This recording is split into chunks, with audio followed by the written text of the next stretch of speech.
दोस्तों आज की वीडियो में हम बाल विकास यानी शिक्षा शास्त्र से संबंधित थार्नडाइक एक प्रसिद्ध मनोवैज्ञानिक है उनसे रिलेटेड और उनके द्वारा किए गए कार्यों से संबंधित 100 प्रश्नों के बारे में चर्चा करेंगे जो आपके टीचर एग्जाम की दृष्टि से बहुत ही उपयोगी है।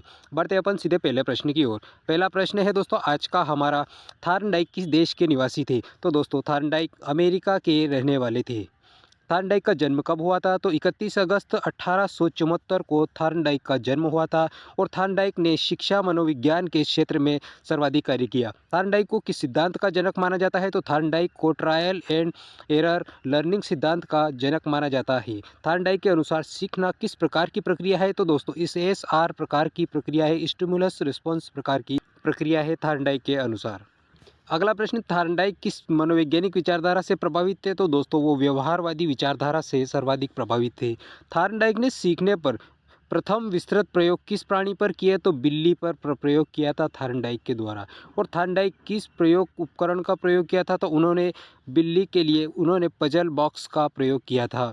थार्नडाइक का प्रसिद्ध ग्रंथ कौन सा है? तो दोस्तों थार्नडाइक एक प्रसिद्ध अमेरिकी मनोवैज्ञानिक थे।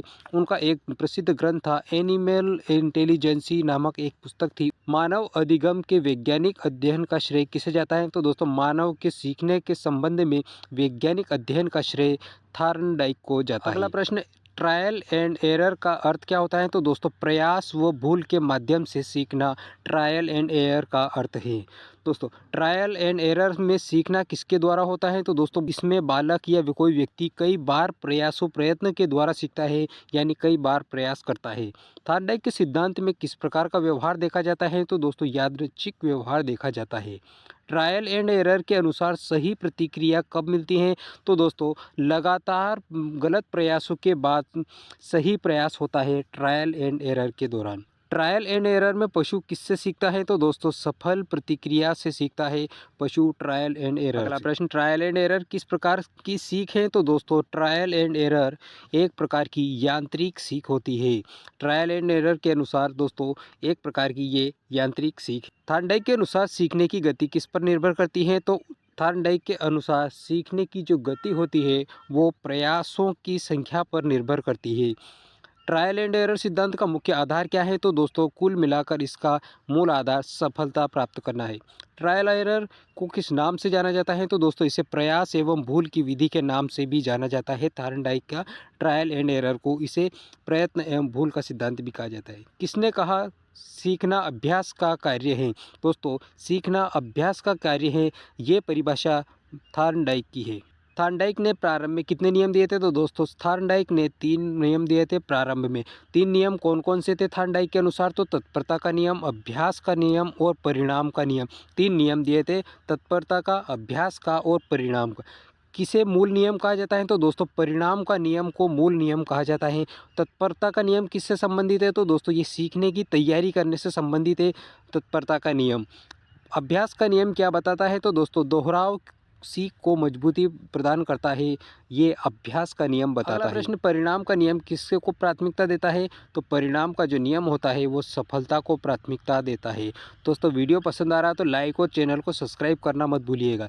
परिणाम का नियम सीखने का आधार किसे मानता है? तो दोस्तों संतोष को सीखने का आधार मानता है। किस नियम के अनुसार संतोषजनक प्रतिक्रिया मजबूत होती है? तो दोस्तों परिणाम के नियम के अनुसार संतोषजनक प्रतिक्रिया मजबूत होती है। किस नियम में कहा गया कि असंतोषजनक प्रतिक्रिया कमजोर होती हैं? तो ये परिणाम के नियम में कहा गया। अभ्यास का नियम किस सिद्धांत से मिलता जुलता है? तो दोस्तों अभ्यास का जो नियम है ये उपयोगिता के सिद्धांत से मिलता जुलता है। अगला प्रश्न, थार्नडाइक ने बाद में कितने नियम जोड़े? तो दोस्तों 5 नए नियम जोड़े। संशोधित नियमों में कौन से नए नियम शामिल थे? तो दोस्तों 3 और अलग जुड़े थे, एसोसिएशन, प्रतिक्रिया तत्परता और एकाग्रता। कुल मिलाकर 5 नियम हो गए थे। किस नियम को सबसे महत्वपूर्ण माना गया? तो एसोसिएशन नियम को सर्वाधिक महत्वपूर्ण माना गया। अनुकरण किस नियम से संबंधित है? तो दोस्तों अनुकरण परोक्ष अनुभव के नियम से संबंधित है। प्रतिक्रिया विशिष्टता का नियम क्या बताता है? तो दोस्तों प्रतिक्रिया विशिष्टता का नियम केवल सही प्रतिक्रिया को पुरस्कृत करना प्रतिक्रिया विशिष्टता का नियम बताता है। अगला प्रश्न, मानसिक अनुशासन का खंडन किसने किया था? मानसिक अनुशासन का खंडन किसने किया था? तो दोस्तों थार्नडाइक के द्वारा मानसिक अनुशासन का खंडन किया गया था। ट्रांसफ़र ऑफ ट्रेनिंग कब पर किसका मत कमज़ोर माना जाता है? तो दोस्तों ट्रांसफ़र और ट्रेनिंग पर थार्नडाइक का मत कमज़ोर माना जाता है। थार्नडाइक के अनुसार ट्रांसफ़र किसके आधार पर होता है? तो दोस्तों समान तत्वों के आधार पर होता है। अगला प्रश्न, थार्नडाइक का थ्योरी ऑफ इडेंटिकल एलिमेंट्स किससे संबंधित है? तो दोस्तों अधिगम स्थानांतरण से संबंधित है। सर्वाधिक सीख कब होती है? सर्वाधिक सीख जब समान तत्व अधिक हो तो सीखना अधिक होता है। अगला प्रश्न, पजल बॉक्स किसने बनाया था? तो थार्नडाइक के द्वारा पजल बॉक्स बनाया गया था। पजल बॉक्स बनाने का उद्देश्य क्या था? तो जानवरों में सीखने का अध्ययन करना पजल बॉक्स बनाने का मुख्य उद्देश्य था।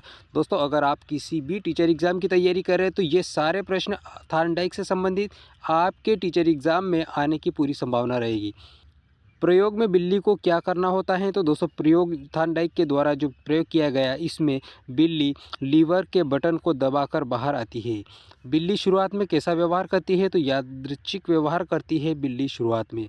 समय कम होने का अर्थ क्या होता है? तो दोस्तों समय अगर बार बार ये प्रयत्न करते हैं तो उसे उस कार्य को करने में समय कम लगता है, यानी कि ने वह सीख चुका होता है। अगला प्रश्न, पजल बॉक्स प्रयोग का परिणाम क्या पर निकला है? तो दोस्तों पजल बॉक्स का परिणाम यही निकला है, ट्रायल एंड एरर सिद्धांत को जन्म दिया गया इसी पजल बॉक्स के द्वारा। किस प्रयोग ने लॉ ऑफ इफेक्ट को जन्म दिया? तो पजल बॉक्स ने लॉ ऑफ इफेक्ट को जन्म दिया। पजल बॉक्स प्रयोग किस प्रकार की सीख दिखाता है? तो पजल बॉक्स जो है ये क्रमिक सीखने को सीख दिखाता है।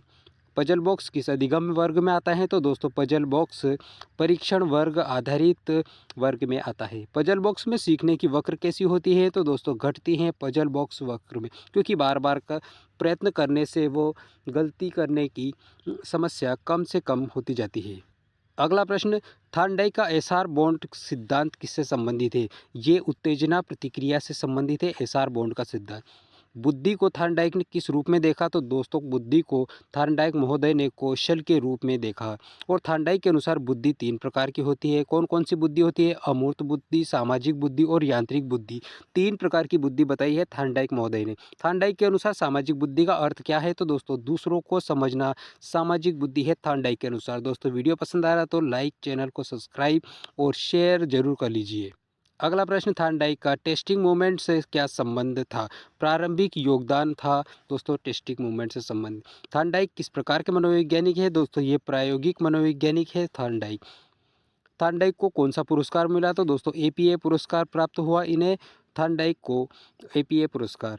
थार्नडाइक ने शिक्षा में किसे महत्वपूर्ण माना? दोस्तों थार्नडाइक जो थे इन्होंने शिक्षा में अभ्यास के नियम को सबसे अधिक महत्वपूर्ण माना।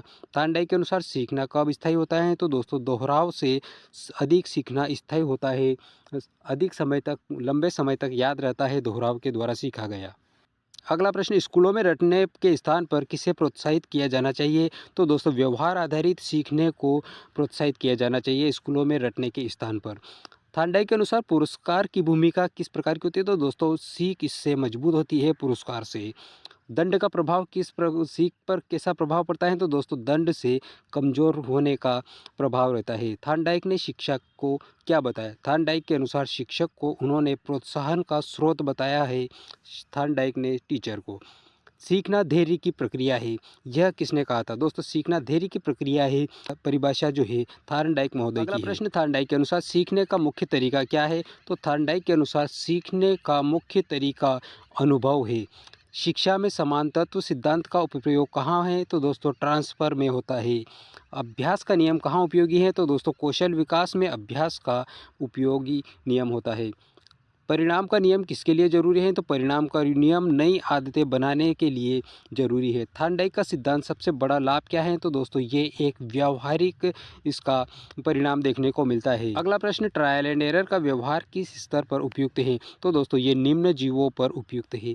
अगला प्रश्न, मानव की जटिल मानसिक प्रक्रियाएं क्यों नहीं समझी जा सकती? क्योंकि एसआर स्टिमुलस रिस्पॉन्स के सममिति के कारण। दोस्तों थार्नडाइक ने मानसिक कारकों को कितना महत्व दिया? तो दोस्तों जो मानसिक कारक होते हैं उन्हें बहुत कम महत्व दिया गया थार्नडाइक के द्वारा। अधिगम सदैव प्रयास भूल द्वारा होता है, तो दोस्तों अधिगम प्रयास और भूल द्वारा नहीं होता है।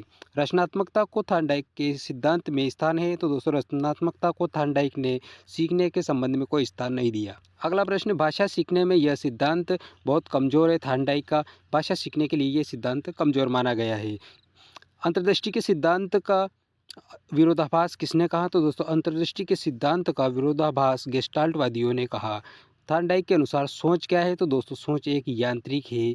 अगला प्रश्न, थॉर्नडाइक के सिद्धांत का कौन सा घटक सबसे अधिक आलोचना का विषय है? तो दोस्तों लॉ ऑफ एक्सरसाइज सबसे अधिक आलोचना का विषय है थॉर्नडाइक का। समान तत्व सिद्धांत की आलोचना क्यों की गई? तो दोस्तों समान तत्व सिद्धांत की आलोचना हर सीख में समानता नहीं होती है, इस कारण इसकी आलोचना हुई। अगला प्रश्न, थॉर्नडाइक का सिद्धांत किस प्रकार का है? तो दोस्तों थॉर्नडाइक का जो सिद्धांत है वो व्यवहारवादी सिद्धांत है। ट्रायल एंड एरर शब्द से संबंध है, तो दोस्तों ट्रायल एंड एरर का संबंध थॉर्नडाइक महोदय से है। लॉ ऑफ इफेक्ट का नियम किसने दिया था? तो ये थॉर्नडाइक महोदय के द्वारा दिया गया था। थॉर्नडाइक ने किस जानवर पर प्रयोग किया? तो बिल्ली पर प्रयोग किया था। आइडेंटिटी एलिमेंट्स थ्योरी किसकी है? तो आइडेंटिकल एलिमेंट्स थ्योरी थॉर्नडाइक के द्वारा दी गई अगला थी। प्रश्न, थॉर्नडाइक का ट्रायल एंड एरर सिद्धांत किस पर आधारित है? ये प्रयास और भूल के सिद्धांत पर आधारित है। एसआर बॉन्ड थ्योरी किससे संबंधित है? तो ये सीखने से संबंधित है, S R bond theory. Law of readiness किससे संबंधित है? तो ये तैयारी से संबंधित है। लॉ ऑफ एक्सरसाइज किससे संबंधित है? तो ये अभ्यास के नियम से संबंधित है। पजल बॉक्स किसके प्रयोग का उपकरण है? तो दोस्तों ये थॉर्नडाइक के प्रयोग का उपकरण है पजल बॉक्स। थॉर्नडाइक की बुद्धि के प्रकारों की संख्या कितनी है? तो 3 प्रकार है। थॉर्नडाइक ने सामाजिक बुद्धि किसने दी? तो ये थॉर्नडाइक के द्वारा दी गई थी। सीख में पुरस्कार का प्रभाव किसने बताया? तो सीख में पुरस्कार का प्रभाव थॉर्नडाइक के द्वारा बताया गया। ट्रायल एंड एरर किस सीख में अधिक है? तो ये पशुओं के सीख में अधिक है। थॉर्नडाइक का सिद्धांत का आधार क्या है? तो अभ्यास थॉर्नडाइक के सिद्धांत का प्रमुख आधार है। कौन सा नियम सबसे महत्वपूर्ण है? तो परिणाम का नियम सबसे महत्वपूर्ण है। कौन सा नियम बाद में संशोधित किया गया? तो अभ्यास के नियम को बाद में संशोधित किया गया। सीखना संतोष से मजबूत होता है, ये कथन थॉर्नडाइक का है। पजल बॉक्स किस प्रकार की वक्र देता है? तो ये निरंतर घटती वक्र देता है, क्योंकि इसके दौरान सीखता रहता है। थॉर्नडाइक का मुख्य उद्देश्य क्या था? तो दोस्तों सीखने की वैज्ञानिक व्याख्या।